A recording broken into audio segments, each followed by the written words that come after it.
پھر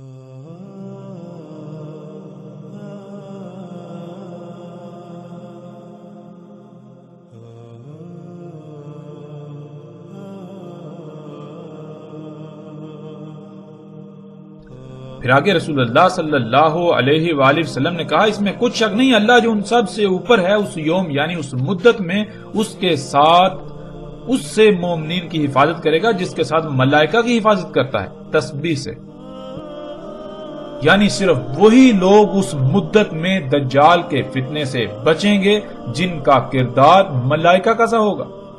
کیا کردار؟ تسبیح۔ تسبیح کسے کہتے ہیں؟ تسبیح سباہ سے۔ سباہ کسے کہتے ہیں؟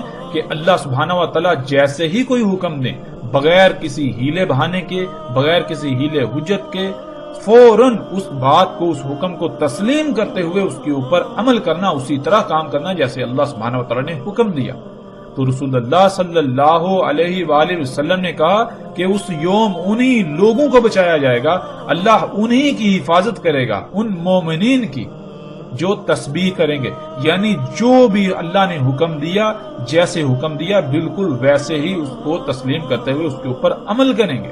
ان کا کھانا وہی ہوگا جس کا اللہ نے حکم دیا، ان کا پینا وہی ہوگا جس کا اللہ نے حکم دیا، یعنی کہ جو اللہ نے ہدایات دی ان کو دل سے تسلیم کرتے ہوئے جب ان کے اوپر عمل کریں گے تو ظاہراً انہیں بہت بڑی آزمائش کا سامنا کرنا پڑے گا، بڑی بڑی مشکلات کا، تکلیفات کا سامنا کرنا پڑے گا، لیکن اس کے علاوہ کسی کے پاس اور کوئی فلاح کا رستہ نہیں ہوگا۔ اور ناظرین آج ہم غور کریں، کیا بالکل وہی حالات نہیں جن کا ذکر محمد علیہ السلام نے کیا؟ کیا آج بالکل وہی سب نہیں ہو رہا؟ آج بالکل وہی حالات نہیں ہیں؟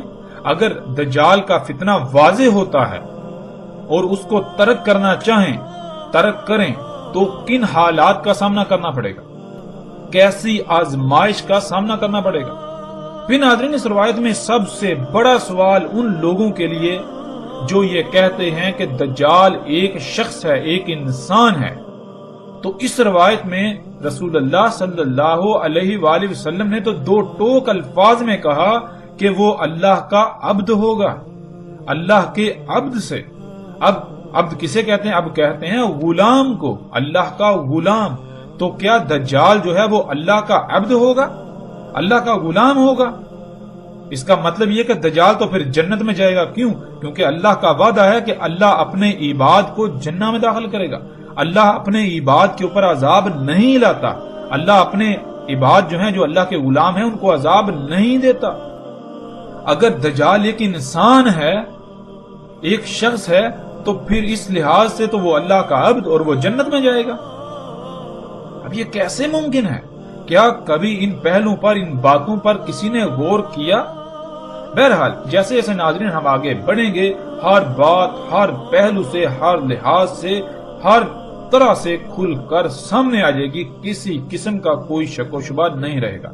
اور جتنے بھی سوالات ہیں جو آپ کے ذہن میں پیدا ہو رہے ہیں، جتنے بھی سوالات ہیں، ایک ایک سوال کا ہر لحاظ سے کھول کھول کر جواب دیا جائے گا۔ اللہ کے فضل سے ہم کسی بھی سوال کو نہ گول کریں گے، نہ نظر انداز کریں گے، اور نہ ہی ایسا ہوگا کہ ہم ان سوالات کے جوابات ایسے دیں جیسے کہ ہم اپنی طرف سے بناوٹی جوابات دے رہے ہیں۔ نہیں، بالکل نہیں۔ ہم اللہ کے فضل سے ہر ایک کے ہر سوال کا مکمل ہر لحاظ سے کھول کھول کر جواب دیں گے، ہر پہلو کو، ہر بات کو کھول کھول کر سامنے رکھیں گے۔ رسول اللہ صلی اللہ علیہ وآلہ وسلم نے کہا دجال کے ساتھ چمٹے رہنے کے لیے اقوام یعنی دنیا کے لوگ کہیں گے ہم اس کے ساتھ اس لیے ہیں کہ ہم یہ جان لیں کہ وہ کافر ہے اور اس وجہ سے ہم اس کے ساتھ ہیں، ہم کھاتے ہیں اس کا کھانا اور اس کے درختوں سے چرتے ہیں، پس جب اللہ کا غضب نازل ہوگا تو ان سب پر نازل ہوگا۔ ناظرین آج ہم خود اس کا مشاہدہ کرتے ہیں کہ جس پر بھی دجال کی حقیقت آشکار ہوتی ہے، جس کو بھی آگاہ کیا جاتا ہے کہ جو کچھ تم کھا رہے ہو، پی رہے ہو، جس معاشرے میں تم رہ رہے ہو، جس نظام کا ساتھ دے رہے ہو، ہوا کوئی بھی کام کرتے ہو، وہ دجال کی نصرت کا سبب بنتا ہے۔ یہ سب کا سب دجل ہے، یہ بات ماننا ان کی مجبوری ہوتی ہے کیونکہ حقیقت ہی یہی ہے، لیکن ماننے کے باوجود، حقیقت کو تسلیم کرنے کے باوجود اس نظام، اس طرز زندگی کو چھوڑنے پر یہ کہتے ہوئے تیار ہی نہیں ہوتے کہ ہم اس معاشرے میں رہتے ہوئے اس کے بارے میں مزید اچھی طرح تحقیق کر لیں، جس کے لیے ہمیں مجبوراً یہی سب کھانا پڑے گا، یہی نوکری کرنی پڑے گی، اور پھر یہ بھی بہانہ ہوتا ہے کہ جائیں تو جائیں کہاں، کھائیں تو کیا کھائیں، اس کے علاوہ اور کچھ ہے؟ اس کے علاوہ اور کچھ ہے بھی تو نہیں، اور یوں وہ اللہ کے غضب کا شکار ہوتے ہیں، اور ان قریب ایک بہت بڑا غضب جو اللہ کا نازل ہونے ہی والا ہے، ایسے لوگ بھی اس غضب کا شکار ہوں گے، اس عذاب کا شکار ہوں گے۔ رسول اللہ صلی اللہ علیہ وآلہ وسلم نے کہا، اس میں کچھ شک نہیں کہ وہ دجال آدم ہوگا۔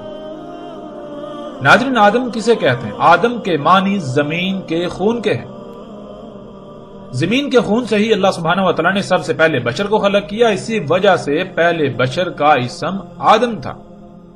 قرآن میں اللہ سبحانہ وتعالی نے تین کا بھی ذکر کیا، لیکن تین زمین کے عناصر کو کہا جاتا ہے۔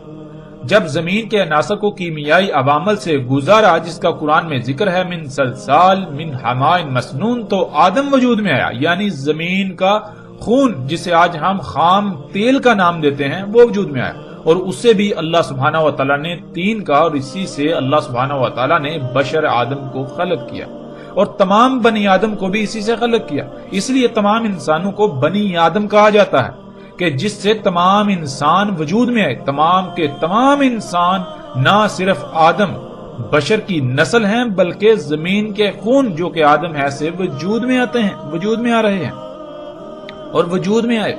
مزید آسانی سے سمجھنے کے لیے اگر ہم اپنی ہی ذات میں غور و فکر کریں تو ہم پر واضح ہو جائے گا کہ اللہ سبحانہ وتعالی نے ہمیں زیر زمین موجود خام تیل سے خلق کیا، جیسے کہ پیچھے بھی تفصیل کے ساتھ یہ بات گزر چکی ہے، ان موضوعات پر پیچھے مفصل بات ہو چکی ہے۔ آپ غور کریں کہ انسانوں کو کس سے خلق کیا گیا، وہ کون سا مواد ہے، وہ کون سا میٹیریل ہے، وہ کہاں پر پڑا ہوا ہے جس سے اللہ نے آپ کو بنایا۔ آدم دم سے ہے۔ دم کہتے ہیں ایسے لیکوڈ کو، ایسے مخلول کو جو نہ صرف رنگدار ہو بلکہ جس میں طرح طرح کے مختلف عناصر موجود ہوں۔ اور آدم کہتے ہیں زمین کے اندر موجود اس رنگدار مخلول کو جس کے اندر طرح طرح کے مختلف عناصر موجود ہوتے ہیں، اور آج ہم اسے خام تیل کہتے ہیں۔ اسی سے اللہ سبحانہ وتعالی نے پہلے بشر کو خلق کیا تھا، اسی وجہ سے پہلے بشر کو آدم کہا گیا، اور اسی سے تمام کے تمام انسانوں کو خلق کیا گیا، جتنے بھی بشر ہیں ان کو خلق کیا گیا۔ اس لیے سب کے سب کو بنی آدم، یعنی بنی کہتے ہیں جس سے بنایا گیا، اور آدم کہتے ہیں زمین کے خون۔ تمام کے تمام جو بشر ہیں یہ آدم یعنی زمین کے خون سے ہی بنائے جا رہے ہیں۔ اب جہاں سے بھی غور کریں بات وہی سامنے آئے گی، زمین کے خون سے ہی سب سے پہلا بشر وجود میں آیا، اور اسی سے آگے سلسلہ چلا، اور جتنے بشر بن رہے ہیں وہ اسی خون سے ہی بن رہے ہیں، سب سے پہلا بشر ہو یا آخری ہو، سب کے سب اسی سے ہی بن رہے ہیں۔ اب ناظرین، جب ہم اس روایت میں غور کریں اور دیکھیں، اس روایت میں رسول اللہ صلی اللہ علیہ وآلہ وسلم نے آدم کو دجال کہا کہ اس میں کچھ شک نہیں، بلا شک و شبہ وہ جو دجال ہوگا وہ کون ہوگا؟ وہ آدم ہوگا۔ تو ناظرین، کیا یہاں آدم سے مراد آدم علیہ السلام ہے؟ کیا آدم علیہ السلام دجال ہیں؟ کیا کبھی آپ نے غور کیا؟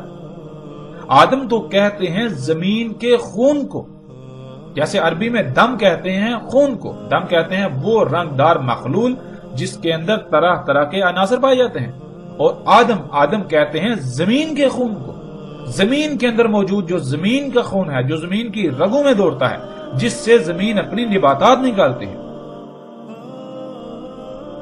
رسول اللہ صلی اللہ علیہ وآلہ وسلم نے کہا اس میں کچھ شک نہیں کہ آئے گا دجال نہر کو امر کرے گا کہ بہہ پڑ، پس وہ بہہ پڑے گی، پھر اسے حکم دے گا کہ پلٹ، پس وہ پلٹے گی، یعنی امر کرے گا کہ بہنا رک جا، پس وہ بہنا رک جائے گی، پھر اسے حکم دے گا یعنی امر کرے گا کہ خشک ہو جا، وہ خشک ہو جائے گی۔ ناظرین، آج یہ تمام کے تمام مناظر ہم اپنی آنکھوں سے دیکھ رہے ہیں۔ کہ ڈیم بنا کر جب چاہے نہروں کو جاری کیا جاتا ہے اور جب چاہے پانی روک کر ان کا بہنا بند کر دیا جاتا ہے، اور چاہے تو یہاں تک کہ وہ خشک ہو جائیں مگر پانی نہ چھوڑا جائے۔ تو ایسا ہی ہوتا ہے اور نہریں خشک پڑی رہتی ہیں۔ اور یہ سب کا سب کیسے ممکن ہوا؟ یہ سب کا سب آج اسی ٹیکنالوجی، انہی ایجادات سے ممکن ہوا۔ جن ڈیموں کو انسان اپنے لیے مسیحا یعنی فائدے مند سمجھتے ہیں کہ ان سے نہری نظام چلتا ہے اور بجلی وغیرہ پیدا ہوتی ہے، جو کہ آج دنیاوی زندگی میں ایک ستون کی حیثیت رکھتی ہے، بنیادی ستون، اور پھر انہی ڈیموں کی وجہ سے سیلابوں سے محفوظ رہتے ہیں، لیکن یہ سوائے دجل یعنی دھوکے کے کچھ بھی نہیں۔ یہ بہت بڑا دجل ہے اور اکثریت اس دجل کا شکار ہے۔ ناظرین، کبھی ہم نے اس بات میں غور کیا کہ جب ڈیم نہیں تھے تب دنیا میں کتنے سیلاب آتے تھے، اور آج سیلابوں کی تعداد اور ان سے ہونے والی تباہی کتنی ہے؟ آج ڈیم ہونے کے باوجود جب ڈیم نہیں تھے تو ان کے مقابلے میں، اس وقت کے مقابلے میں کئی گنا زیادہ اور کئی گنا بڑے بڑے تباہ کن سیلاب آتے ہیں اور انتہائی وسیع پیمانے پر تباہی پھیلاتے ہیں، انسانوں کو نقصانات کا سامنا کرنا پڑتا ہے۔ تو کیا یہ ڈیم مسیحا ہے، یہ محض دجل؟ آج ہم ڈیم بنا کر یہ سمجھتے ہیں کہ ہم نے نہری نظام بنا لیا اور یوں بہت سی زمین کاشتکاری کے قابل ہوگی، لیکن کبھی ہم نے یہ سوچا یہی پانی روک کر ہم نے زیر زمین نہ صرف پانی کی سطح کو کم کر دیا بلکہ پوری دنیا کی زمین کو بنجر کر دیا؟ کیا یہ دجل نہیں؟ جن ڈیموں کو انسان اپنے لیے مسیحا سمجھتے ہیں ان سے نہری نظام کے ذریعے اچھی فصل ہوتی ہے، لیکن وہی ان سے لاکھوں نہیں کروڑوں گنا زیادہ فصل تباہ و برباد ہو جاتی ہے، کیونکہ انہی ڈیموں کی وجہ سے زیر زمین پانی کی سطح انتہائی کم ہو کر زمین پھر فصلیں پیدا کرنے کے قابل ہی نہیں رہتی اور نہیں رہی۔ پھر کھادوں کے ذریعے ایسی فصلیں اگائی جاتی ہیں جو دیکھنے میں بہت بڑی لگتی ہیں لیکن حقیقت میں وہ لا تعداد بیماریوں کا منبع ہوتی ہیں۔ کیا یہ دجل نہیں؟ کبھی آپ نے سوچا ڈیموں کے ذریعے پانی روکنے سے زمین پر اللہ کی کتنی ہی مخلوقات ہیں جو پانی نہ ملنے سے تڑپ تڑپ کر موت کا شکار ہو جاتی ہیں اور دڑا دڑ موت کا شکار ہو رہی ہیں؟ کیا کبھی یہ سوچا؟ کیا کبھی اس پہلو پر غور کیا؟ ان مخلوقات کا آپ کے ساتھ اور باقی کائنات کے نظام کے ساتھ کیا تعلق ہے؟ ان کی ہلاکت سے کائنات میں کیا فساد ہوگا؟ کیا ہلاکتیں آئیں گی؟ کن تکالیف سے باقی مخلوقات کو سامنا کرنا پڑے گا؟ کیا ان باتوں میں کبھی کسی نے غور کیا؟ کیا کبھی آپ نے یہ سوچا کہ یہ زمین جو کہ ایک مشین کی مانند ہے اور اس کی تمام مخلوقات پرزوں کی مانند ہیں، اور جب ہم اس مشین کے لا تعداد پرزوں کو ناکارہ بنا دیں گے تو اس زمین کا حال کیا ہوگا؟ کیا کبھی کسی نے یہ سوچا؟ تو کیا پھر زلزلے نہ آئیں، موسموں میں تباہ کن تبدیلیاں واقع نہ ہوں، سیلاب نہ آئیں، طوفان نہ آئیں، خوراک اور پانی میں کمی واقع نہ ہو، طرح طرح کی بیماریاں نہ آ گریں؟ کیا کبھی کسی نے یہ بات سوچی؟ کیا کبھی کسی نے ان پہلوؤں پر سوچا؟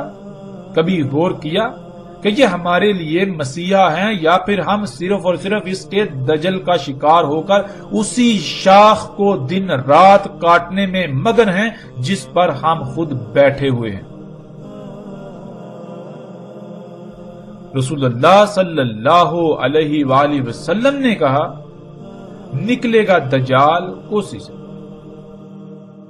اس کو جانا جاتا تھا تم سے پہلے، کہا جائے گا اسے کوسی، کثیرۃ الصباح۔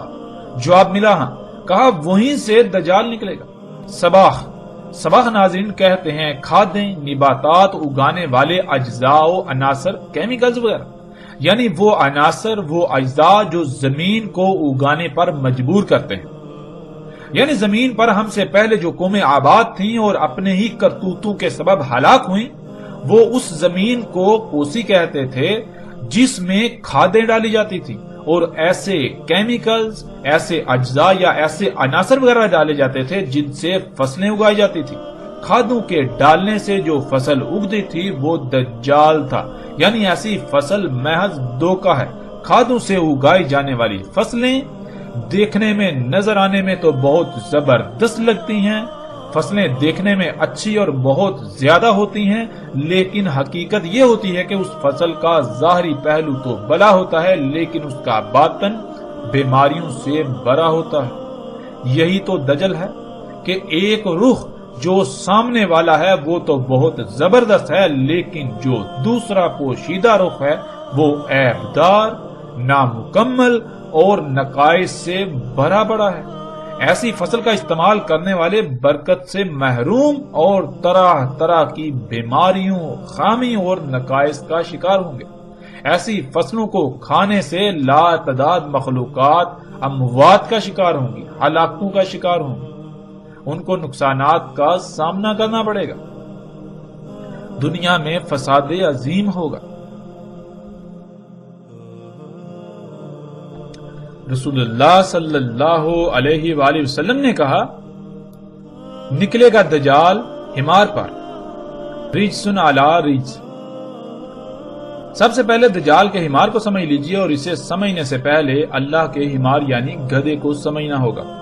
اللہ سبحانہ وتعالی کا حمار، گدھا، وہ ہے جو اللہ سبحانہ وتعالی نے خلق کیا اور اسے انسان کے لیے خلق کیا تاکہ انسان اس پر سواری کرے اور اپنے سامان کو منتقل کرنے میں آسانی ہو، تجارتی مقاصد کے لیے بھی، مال کی منتقلی کے لیے بھی، مشقت کے لیے بھی استعمال کیا جائے۔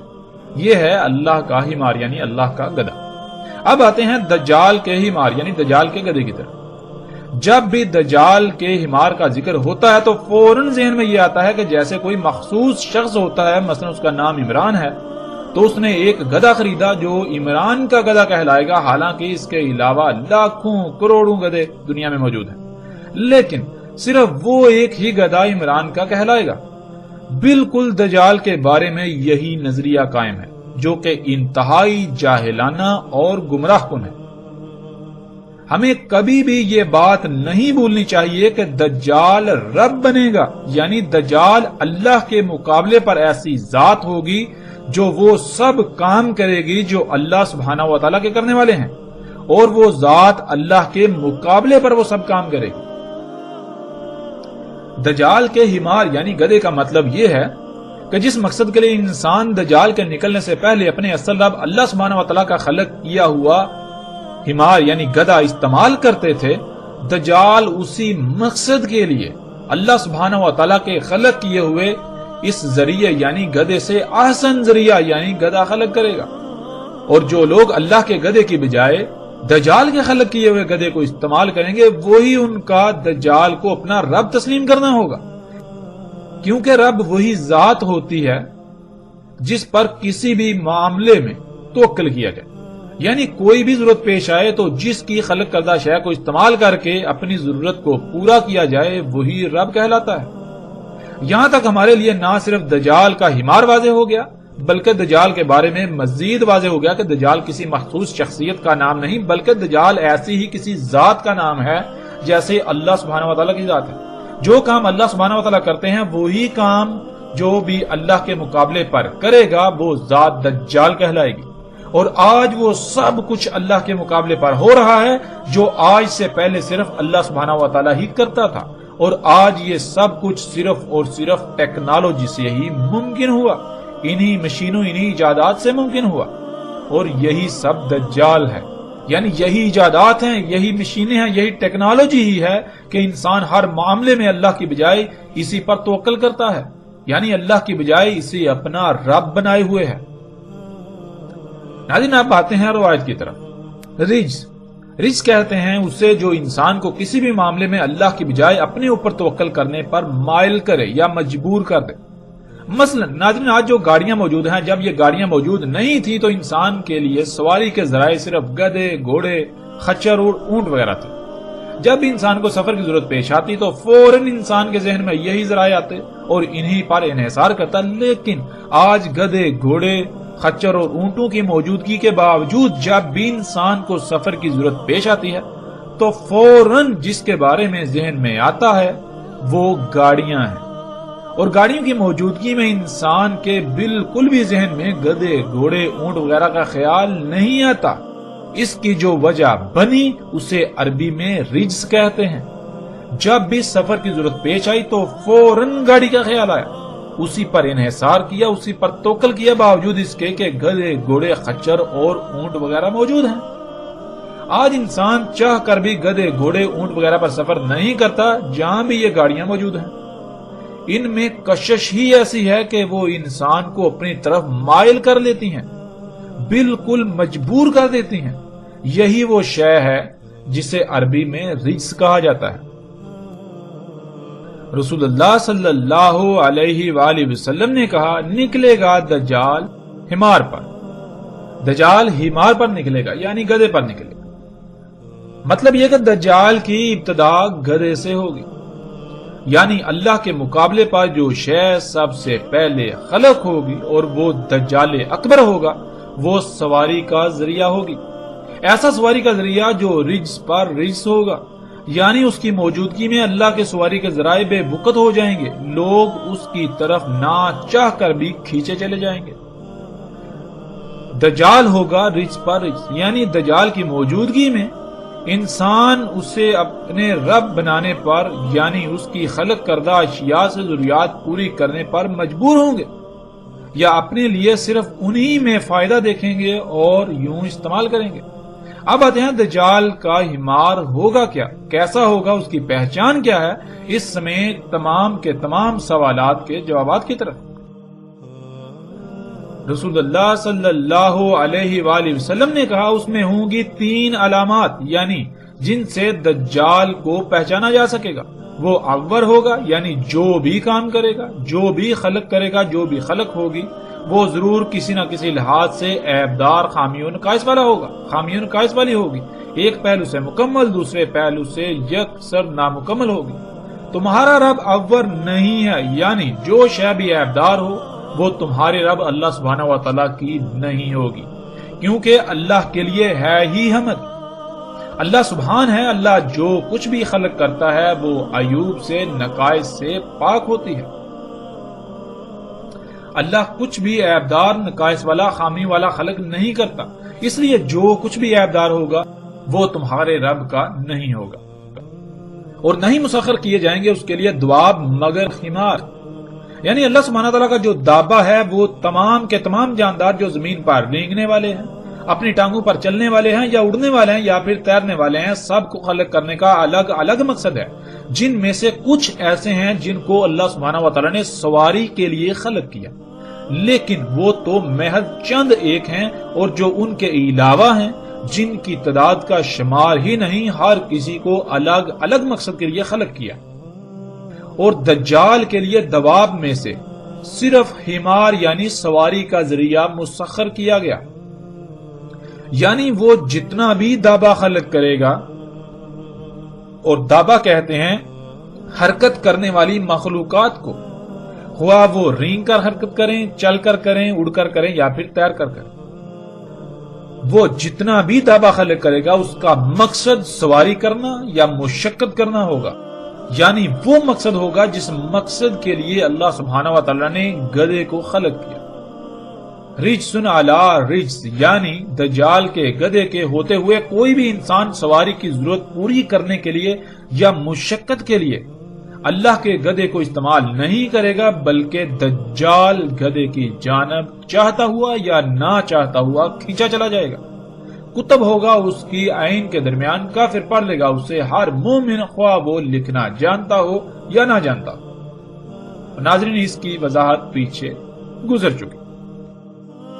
ہمارا موضوع دجال کا گدھا یعنی سواری کا ذریعہ تھا، مشقت کا ذریعہ، اور رسول اللہ صلی اللہ علیہ وآلہ وسلم نے واضح کر دیا کہ دجال کے لیے جو دابہ مسخر کیا جائے گا وہ صرف اور صرف سواری کا ذریعہ ہی مسخر کیا جائے گا، یعنی وہ جتنا بھی دابہ حرکت کرنے والی مخلوقات خلق کرے گا، جتنی بھی حرکت کرنے والی مخلوقات خلق ہوں گی جو کہ دجال ہوگا، وہ سارے کا سارا دابہ سواری، مال و اشیاء کی منتقلی اور مشقت کے مقاصد کے لیے ہی خلق کیا جائے گا، خلق ہوگا، وہ سارے کا سارا دابہ دجال ہوگا۔ اور آج ہم دیکھیں کہ وہ کون سی ایسی اشیاء ہیں جو اللہ سبحانہ وتعالیٰ کے خلق کردہ سواری کے ذرائع یعنی اونٹ، گدھے اور گھوڑے اور خچر وغیرہ کے علاوہ موجود ہیں، اور اگر ایسی موجود ہیں اور اسی مقصد کے لیے ہیں اور وہ اللہ کی خلق کردہ نہیں، تو پھر وہ تمام کی تمام دجال کا ہمار ہے، دجال کا گدھا یعنی سواری و مال کی منتقلی کا ذریعہ۔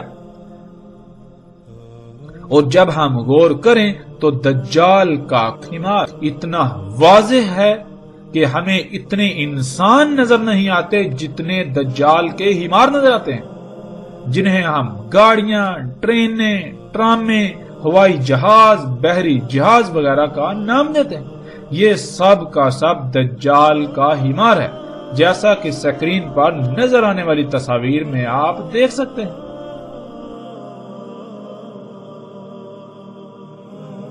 رسول اللہ صلی اللہ علیہ وآلہ وسلم نے کہا، جان لو اس میں کچھ شک نہیں، دجال ہوگا۔ اس کی لمبائی 40 گز ہوگی پہلے گز سے، اس کے نیچے ہوگی بوجھ اٹھا کر چلنے والی چاند جیسی سواری۔ جیسے چاند زمین کے گرد گھومتا ہے، اسی طرح دجال کا گدھا یعنی بوجھ اٹھا کر چلنے والی سواری بھی زمین کے گرد فضا میں سفر کرے گی۔ لمبے ہوں گے اس کے سب کان، اس کے کانوں سے 30 گز۔ اس کے گدھے کے ایک کھر سے دوسرے کھر کے درمیان جو فاصلہ ہوگا وہ دن اور رات کا فاصلہ ہوگا۔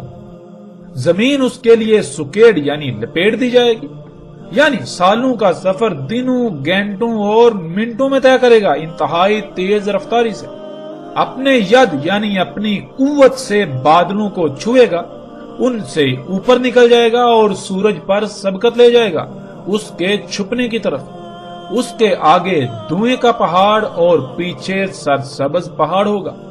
چیخے گا آواز کے ساتھ، اس کی آواز کو سن لیں گے جو بھی اس کے پروں کے ساتھ زمین سے اڑنے کے مقام سے لے کر واپس زمین پر نیچے اترنے کے مقام کے درمیان آئیں گے، یعنی ٹیک آف سے لینڈنگ تک کے درمیان آنے والے سب لوگ اس کی چیخنے کی آواز کو سنیں گے۔ ناظرین، یہ واحد ہوائی جہاز ہی ایسی شے ہے جس میں یہ تمام کی تمام خصوصیات پائی جاتی ہیں۔ ذرا تصور کریں کہ جب ان چیزوں کا کوئی تصور تک بھی نہیں کیا جا سکتا تھا، اگر اس وقت کسی نے ان اشیاء کے بارے میں بتانا ہوتا تو کیسے الفاظ میں بتایا جاتا؟ یقیناً ان الفاظ سے بہتر اور کوئی الفاظ نہیں ہو سکتے، اس لیے ان الفاظ کا اگر کوئی مصداق ہے تو یہی موجودہ ہوائی جہاز ہیں، اور اگر یہ نہیں تو پھر ایسا کچھ بھی نہیں آئے گا یہاں تک کہ ساتھ بھی قائم ہو جائے گی۔ یہ جہاز ہی ہیں جن کے کانوں کی لمبائی اتنی ہی ہوتی ہے۔ اس روایت کے علاوہ مختلف روایات میں کانوں کی لمبائی بھی مختلف آئی ہے، کہیں پر 70 گز تو کہیں پر 40، کہیں ان سے بھی کم یا زیادہ کا ذکر ہوا۔ جیسے انسان کے کان کو دیکھا جائے تو ان کی باہر کو نکلی ہوئی لمبائی چند سینٹی میٹر ہوتی ہے، بالکل اسی طرح دجال کے گدھے کے کان، جنہیں پر بھی کہتے ہیں، جہاں سے وہ شروع ہوتے ہیں اور ان کے آخری سرے تک اتنی ہی لمبائی بنتی ہے۔ یہ ہوائی جہاز ہی ہیں جو زمین کے گرد اسی طرح گھومتے ہوئے سفر کرتے ہیں فضا میں جیسے چاند زمین کے گرد گھومتا ہے۔ یہ ہوائی جہاز ہی ہے کہ جب سفر کرتا ہے تو اتنی تیز رفتاری سے سفر کرتا ہے کہ گویا اس کے لیے زمین سکیڑ دی گئی، اور اس کے علاوہ بھی جتنے بھی دجال کے سواری کے ذرائع ہیں ان سب کے لیے زمین سکیڑ دی جاتی ہے، زمین سکڑ جاتی ہے، یعنی ان کی رفتار اتنی تیز ہوتی ہے کہ بہت کم وقت میں بہت زیادہ فاصلہ طے کر لیتے ہیں۔ یہ ہوائی جہاز ہی ہے کہ اس کے ایک کھر یعنی جہاں سے وہ اوپر اڑتا ہے وہاں سے لے کر دوسرے کھر تک، یعنی جہاں وہ واپس نیچے زمین پر اترتا ہے تو دن اور رات کا فاصلہ ہوتا ہے۔ جیسے کوئی جہاز جاپان سے اڑ کر امریکہ جاتا ہے تو اس کے ایک کھر سے دوسرے کھر کے درمیان دن اور رات کا فاصلہ ہوتا ہے۔ اسی طرح درجنوں روٹس ایسے ہیں کہ جب دجال کا گدھا قدم اٹھاتا ہے تو وہ واپس زمین پر قدم تب رکھتا ہے کہ درمیان میں دن رات گزر جاتا ہے۔ ناظرین، یہی جہاز ہی ہے جو اپنی قوت کے ساتھ نہ صرف بادلوں کو چھوتا ہے بلکہ ان سے اوپر نکل جاتا ہے۔ ناظرین، یہ جہاز ہی ہے جب یہ اڑتا ہے تو اس کے سامنے غیر معمولی مقدار میں دخان یعنی طرح طرح کی گیسیں ہوتی ہیں، اس کے پیچھے سرسبز پہاڑ ہوتے ہیں، یعنی زمین کے جو سرسبز پہاڑ ہیں وہ اس کے پیچھے ہوتے ہیں اور بادلوں کے پہاڑ اس کے آگے ہوتے ہیں۔ اور آج موجودہ دور میں بہت بڑی مقدار میں فیکٹریوں اور گاڑیوں وغیرہ سے خارج ہونے والے طرح طرح کے زہریلی دھوئیں سے آسمان یعنی فضا بھر چکی ہے۔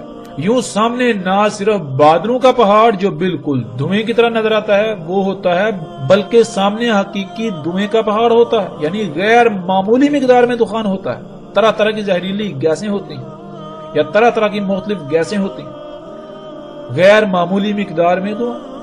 ناظرین، یہ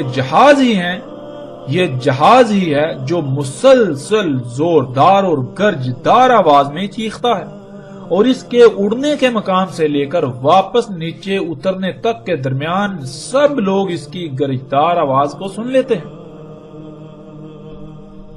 اور سکرین پر نظر آنے والی تصاویر میں آپ ایک ایک منظر کو اپنی آنکھوں سے دیکھ سکتے ہیں۔ رسول اللہ صلی اللہ علیہ وآلہ وسلم نے کہا، سمندر میں تیرے گا تو سمندر اس کے ٹخنوں تک ہوگا۔ ناظرین، یہ مناظر بھی آپ اپنی آنکھوں سے دیکھ سکتے ہیں۔ یہ دجال کا حمار جو بڑے بڑے سمندری جہاز ہیں، بحری جہاز، جب یہ سمندر میں داخل ہوتے ہیں، سمندر میں تیرتے ہیں تو پانی بالکل ان کو ایسے ہوتا ہے جیسے کہ آپ کسی چھوٹی سی پانی کی نالی میں داخل ہو جائیں تو پانی آپ کے ٹہنوں تک ہو۔ پھر آگے رسول اللہ صلی اللہ علیہ وآلہ وسلم نے کہا، پکارے گا آواز کے ساتھ، اس کی آواز سنیں گے جو اس کے اڑنے سے لے کر واپس نیچے زمین پر اترنے کے درمیان ہوں گے۔ کہے گا، اے میرے مشن میں میرے معاونین، میری طرف کھینچے چلے آؤ، پس میں ہی ہوں وہ جس نے تمہیں خلق کیا، پس تمہاری جو ضروریات تھیں وہ سب خلق کیا، اور میں ہی ہوں جس نے قدر میں کر دی رہنمائی، یعنی تم دنیا میں کس مقصد کے لیے ہو، تمہیں کس مقصد کے لیے خلق کیا گیا اور وہ مقصد کیسے پورا ہوگا۔ وہ میں ہی ہوں جس نے تم پر وہ مقصد واضح کیا، اور میں تمہارا رب ہوں، سب سے اوپر والا۔ ناظرین، یہی جہاز جب اڑتا ہے تو اڑنے سے لے کر واپس نیچے زمین پر اترنے کے درمیان ہر سٹاپ پر آواز لگاتا ہے، اعلانات کیے جاتے ہیں، فلاں وقت روانگی ہے، گیٹ کھل گیا، جہاز میں سوار ہو جائیے، وغیرہ وغیرہ۔ اور اس کے اڑنے سے لے کر نیچے اترنے تک نہ صرف اس کے اندر موجود سب لوگ اس کی آوازیں سنتے ہیں، بلکہ جب یہ سفر کر رہا ہوتا ہے تو اتنی اونچی گرجدار آواز پیدا کرتا ہے کہ سب کے سب لوگ جو بھی اس کے اڑنے سے لے کر واپس اترنے کے درمیان آتے ہیں وہ سب ہی اس کی گرجدار آواز کو سنتے ہیں اور اس کی طرف متوجہ ہو جاتے ہیں۔ یہی ٹیکنالوجی، یہی ایجادات ہیں جو آج سب کچھ خلق کر رہی ہیں، جن سے آج سب کچھ خلق ہو رہا ہے۔ حتیٰ کہ انسان جس نطفے سے وجود میں آیا اور آ کر پروان چڑھ رہے ہیں، وہ سب کا سب رزق اسی ٹیکنالوجی کا پیدا کرتا ہے، اسی ٹیکنالوجی سے خلق کرتا ہے۔ اور جب انسانوں نے اسے اپنا رب بنایا ہوا ہے تو پھر دنیا میں انسانوں کی اکثریت کو یہ علم ہی نہیں کہ انہیں کس مقصد کے لیے خلق کیا گیا، بلکہ ہر ایک کے سامنے یہی مقصد ہے کہ وہ دنیا زیادہ سے زیادہ کمائے، یہی ٹیکنالوجی حاصل کرے، یہی اشیاء حاصل کرے، یہی ایجادات کرے، یہی طرح طرح کی مشینیں حاصل کرے، مختلف آسائشوں، سہولتوں اور آسانیوں کے نام پر۔ یوں محمد رسول اللہ صلی اللہ علیہ وآلہ وسلم نے ایک ایک لفظ سچ کہا جو آج ہماری آنکھوں کے سامنے ہے۔ اے اللہ کے نبی محمد رسول اللہ صلی اللہ علیہ وآلہ وسلم، آپ نے بالکل سچ کہا تھا، آپ نے بالکل سچ کہا تھا، آپ نے بالکل سچ کہا تھا۔ رسول اللہ صلی اللہ علیہ وآلہ وسلم نے کہا، دجال کے گدھے کے کانوں کے درمیان 40 گدھ ہوں گے اور اس کے گدھے کا روٹ ہوگا 3 یوم کا فاصلہ۔ سمندر میں داخل ہوگا اپنی سامان اٹھا کر سفر کرنے والی سواری پر۔ کہا بالکل ایسے ہی داخل ہوگا جیسے داخل ہوتے ہو تم اپنے گھوڑے پہ سوار ہو کر کھیتوں کو سیراب کرنے والی نہر میں۔ یعنی ناظرین، جیسے آپ کھیتوں کو سیراب کرنے والی کسی کھال میں، جو پانی کی کھال ہوتی ہے، نالی ہوتی ہے، اس میں داخل ہوں گھوڑے پر سوار ہوگا تو گھوڑے کو کتنا پانی ہوگا، بالکل اسی طرح دجال کا حمار یعنی دجال کا سواری کا ذریعہ جب دجال کو اٹھا کر انہی طرح طرح کی مخلوقات کو اپنے اوپر سوار کر کے سمندر میں سفر کرے گا، اس میں چلے گا، اس میں داخل ہوگا، تو سمندر کا پانی اس سے ایسے ہی ہوگا جیسے تم کھیتوں کو سیراب کرنے والی نہر یعنی کھال میں داخل ہوتے ہو گھوڑے پر سوار ہو کر۔ رسول اللہ صلی اللہ علیہ وآلہ وسلم نے کہا، جان لو اس میں کچھ شک نہیں، دجال کھانا کھائے گا اور مشروب پیے گا اور چلے گا اپنی ٹانگوں پر، اور اللہ اوپر ہے ان سب سے یعنی اللہ سبحانہ و تعالیٰ کی ذات ان حاجات سے بالاتر ہے۔ آج جتنی بھی ٹیکنالوجی ہے وہ تمام کی تام کھاتی ہیں، جسے ہم بجلی کا نام دیتے ہیں، خواہ وہ موسموں اور بادلوں میں چھیڑ چھاڑ کرنے والے آلات ہوں یا مختلف مصنوعات بنانے والی یعنی دجال کی جنت کی سہولیات اور نعمتیں خلق کرنے والی جتنی بھی مشینیں ہیں وہ تام کھا کر یا مشروب پی کر ہی چلتی ہیں۔ جیسے انسان اور ہر جانور کے طعام اور مشروب میں فرق ہے، سب ایک دوسرے سے مختلف کھاتے ہیں، درخت کاربن اور آکسیجن کھاتے ہیں، اسی طرح دجال یعنی ٹیکنالوجی جنہیں ہم مشینوں کا نام دیتے ہیں اس کا طعام بجلی ہے اور مشروب زمین کا خون ہے، یعنی زمین سے نکالا جانے والا خام تیل جس سے درجنوں اقسام کے تیل اخذ کیے جاتے ہیں۔ ٹیکنالوجی ان حاجات کی محتاج ہے، لیکن اللہ سبحانہ و تعالیٰ ایسی تمام حاجات سے پاک ہے۔ ناظرین، بہت سی روایات میں رسول اللہ صلی اللہ علیہ وسلم نے کہا کہ دجال کی توبہ کرنے والے یعنی اسے اپنا رب تسلیم کرنے والوں میں اکثریت یہود کی ہوگی۔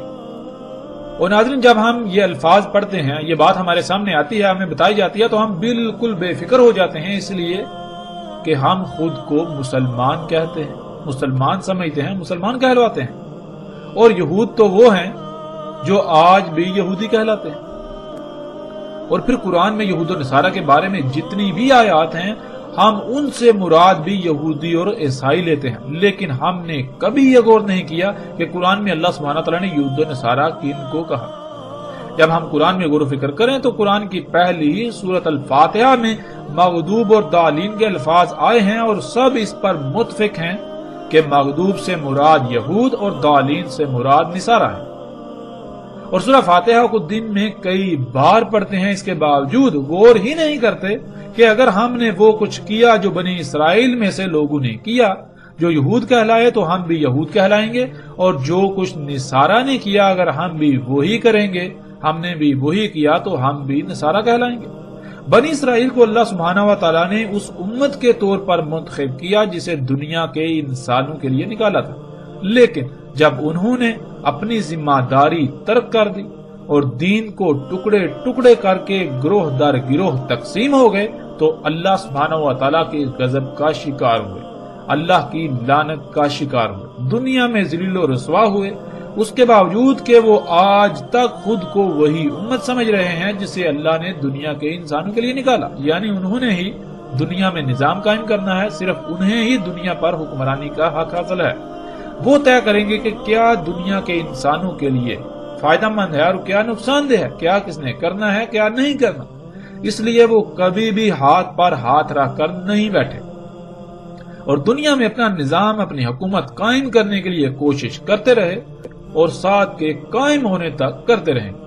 اور بنی اسرائیل میں سے جنہوں نے اپنی آنکھوں، کانوں اور دلوں کا اس مقصد کے لیے استعمال ترک کر دیا جس مقصد کے لیے اللہ نے یہ نعمتیں دی، تو وہ رستے سے ہٹ گئے، یعنی غور و فکر کرنا چھوڑ دیا، تو یہود نے انہیں رستے سے ہٹا کر اپنی نصرت کے لیے استعمال کیا، یوں وہ نصارہ کہلائے۔ نصارہ یعنی نصرت کرنے والے، مدد کرنے والے۔ گمراہ ہونے والے یہود کے مشن میں ان کی نصرت کرنے والوں کو اللہ نے نصارہ قرار دیا۔ آج وہ تمام کے تمام لوگ جو ذمہ داری کو ترک کر چکے ہیں جو اللہ نے عائد کی تھی اور یہود کی روش اختیار کی، وہ اللہ کے غضب کا شکار ہوئے، یعنی دنیا میں ذلیل و رسوا ہو رہے ہیں، وہ سب کے سب یہود، اور جو گمراہ ہو کر ان کی نصرت کر رہے ہیں وہ سب کے سب نصارہ ہیں۔ آج کے یہود کی بالکل آسان پہچان یہ ہے کہ جو لوگ بنی اسرائیل میں سے جن پر اللہ نے غضب کیا ان کی روش اختیار کیے ہوئے ہیں اور اس کے باوجود وہ خود کو امت محمد قرار دیتے ہیں، وہ یہود اور جو گمراہی کا شکار ہیں، یوں وہ ان کی نصرت کر رہے ہیں یا نصرت کا سبب بن رہے ہیں، وہ سب کے سب نصارہ ہیں۔ رسول اللہ صلی اللہ علیہ وآلہ وسلم نے کہا، لوگ بھاگ جائیں گے دجال سے پہاڑوں میں۔ اور ناظرین، یہ منظر بھی آج ہم اپنی آنکھوں سے دیکھتے ہیں، اور اس میں سب سے بڑی بات غور کرنے والی یہ ہے کہ دجال سے لوگ بھاگ جائیں گے پہاڑوں میں۔ اب سوال یہ پیدا ہوتا ہے کہ وہ کون سی شے ہے جو پہاڑوں میں نہیں ہوگی، وہاں نہیں ہوگی، مگر اس کے علاوہ جو شہر ہوں گے، جدید شہر ہوں گے، جو بستیاں ہوں گی، وہاں پر دجال موجود ہوگا۔ یعنی دجال شہروں میں موجود ہوگا، پہاڑوں میں نہیں ہوگا۔ ناظرین، آج آپ غور و فکر کریں، یہ بات بالکل واضح ہو جاتی ہے کہ اگر دجال کوئی شخص ہوگا تو کیا وہ پہاڑوں میں نہیں جا سکتا؟ لوگ بھاگ کر پہاڑوں میں ہی کیوں جائیں گے؟ جب غور و فکر کریں تو بالکل واضح ہو جاتا ہے کہ یہی ایجادات، یہی اشیاء، یہی مشینیں، یہ معاشرے، یہ سوسائٹی جو ہے، یہ جدیدیت جو ہے، یہ جدت، یہ معاشرے چکا چوند جو طرح طرح کی ایجادات سے، اشیاء سے، سہولتوں، آسائشوں کے نام پر بڑے بڑے ہیں، دنیا میں جنت کا منظر پیش کر رہے ہیں۔ جن لوگوں پر یہ حقیقت واضح ہوتی ہے کہ یہ تو دجل ہے، یہ تو دجال ہے، یہ تو دھوکہ ہے، تو وہ یہاں سے جب نکلتے ہیں تو کہاں جاتے ہیں؟ پہاڑوں میں۔ اور پہاڑوں میں کیا ہے؟ جب آپ پہاڑوں میں رہنے والوں کی زندگیوں کو دیکھیں تو ان کی زندگیاں دجال سے پاک ہیں، ان اشیاء سے پاک ہیں، وہ بہت بڑی حد تک فطرت کے قریب ہیں۔ رسول اللہ صلی اللہ علیہ وآلہ وسلم کے یہ الفاظ بھی بالکل واضح کر دیتے ہیں کہ دجال کیا ہوگا۔ اس کے باوجود بھی اگر ہم جان بوجھ کر گمراہی کا سودا کرنا چاہتے ہیں تو فیصلہ ہمارے اپنے ہاتھ میں۔ رسول اللہ صلی اللہ علیہ وآلہ وسلم نے کہا، جو سنے دجال کے بارے میں پس اس سے دور بھاگ جائے۔ پس اللہ کی قسم، اس میں کچھ شک نہیں کہ ایک شخص اس کے پاس آئے گا اور وہ سمجھ رہا ہوگا کہ وہ مومن ہے، پس اس کی اتباع کرے گا، اس سے جو بیس کیا گیا اس کے ساتھ شبہات سے۔ اس روایت میں رسول اللہ صلی اللہ علیہ وآلہ وسلم نے شبہات سے بچنے کی تلقین کی۔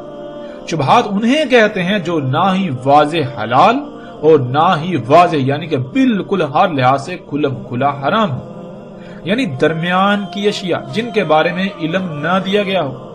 اور دجال کھڑا کیا جائے گا، یعنی دجال سامنے لایا جائے گا شبہات سے، یعنی ایسی اشیاء جن کے بارے میں انسانوں کے پاس علم نہیں ہوگا، اور وہ ہوں گی تو حرام، لیکن ان پر حلال کا لبادہ چڑھا ہوگا یا حلال کا لبادہ چڑھا کر پیش کیا جائے گا۔ یوں انسان ان اشیاء کے دجل کا شکار ہو کر اللہ کا کفر کرے گا اور دجال کو اپنا رب بنا لے گا۔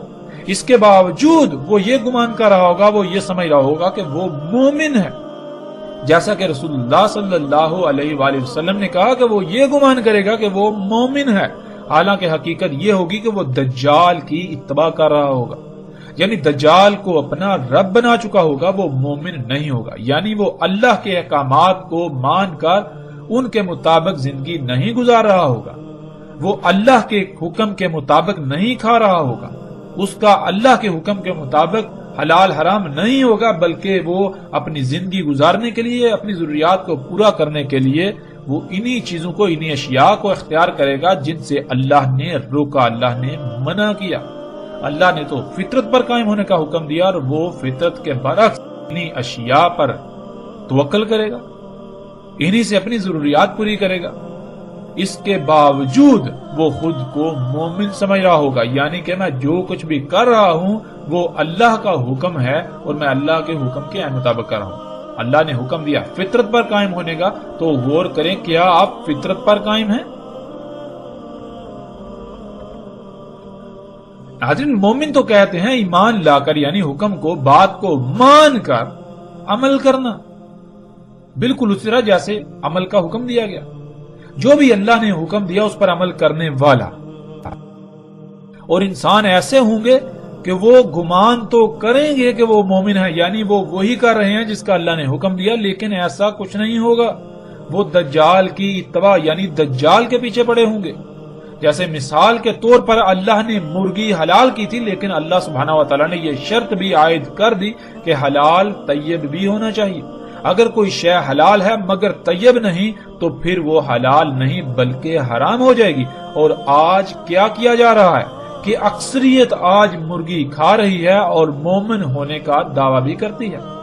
حالانکہ حقیقت یہ ہے کہ وہ مرغی جو اللہ نے حلال کی طیب کی شرط پر، وہ آج طیب ہے ہی نہیں، اور نہ ہی وہ اللہ کی خلق کردہ ہے، بلکہ وہ تو ٹیکنالوجی سے خلق کردہ ہے اور اسی سے پروان چڑھائی گئی. غور کریں کہ مرغی کے وجود میں آنے کا اللہ نے کون سا قانون وضع کیا. اس ٹیکنالوجی کے وجود میں آنے سے پہلے مرغی کیسے وجود میں آتی تھی، کیسے پروان چڑھتی تھی، کیسے انڈے دیتی تھی؟ کیا آج عین اسی قانون کے مطابق پیدا ہو رہی ہے، اسی طرح پروان چڑھ رہی ہے، وہی رزق کھا رہی ہے؟ تو پھر تو حلال ہے. اگر ویسا نہیں ہے تو پھر یہ کیسے حلال ہو سکتی ہے؟ تو ایسے لوگ خود کو مومن تو سمجھتے ہیں لیکن اتباع دجال کی کر رہے ہیں. بالکل یہی مثال کسی بھی معاملے میں لے لیں تو حق کھل کر واضح ہو جائے گا کہ جو کچھ بھی کیا جا رہا ہے، جو کچھ بھی استعمال کیا جا رہا ہے، آیا وہ فطرت ہے یا پھر اس کے برعکس اس کی ضد مصنوعی؟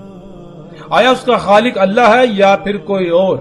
یا پھر اس کی تخلیق میں اللہ کے ساتھ اوروں کو بھی شریک کیا گیا؟ اللہ کی مخلوقات میں، اللہ کی تخلیقات میں چھیڑ چھاڑ کی گئی، ان میں مداخلت کی گئی، جیسا کہ آج سب کچھ کیا جا رہا ہے. اللہ کی ہر خلق میں مداخلت کی جا رہی ہے. جسے شرک اکبر کہا گیا وہ شرک کسی کو نظر آ ہی نہیں رہا، جسے فساد کہا گیا وہ کسی کو نظر آ ہی نہیں رہا. اور ان سب کی وجوہات کیا ہیں یا پھر اس کی سب سے بڑی وجہ کیا ہے؟ اب ناظرین آگے وہ وجہ سامنے آئے گی کہ ایسا کیوں ہوا، کیوں لوگوں نے، انسانوں کی اکثریت نے دجال کو اپنا رب بنا لیا، کیوں دنیا آج اس حالت کو پہنچی، کیوں دنیا کی آج ہر مخلوق فساد زدہ ہو چکی ہے، ہر شے عیب دار ہو چکی ہے. اس کی اصل اور بنیادی وجہ کیا ہے؟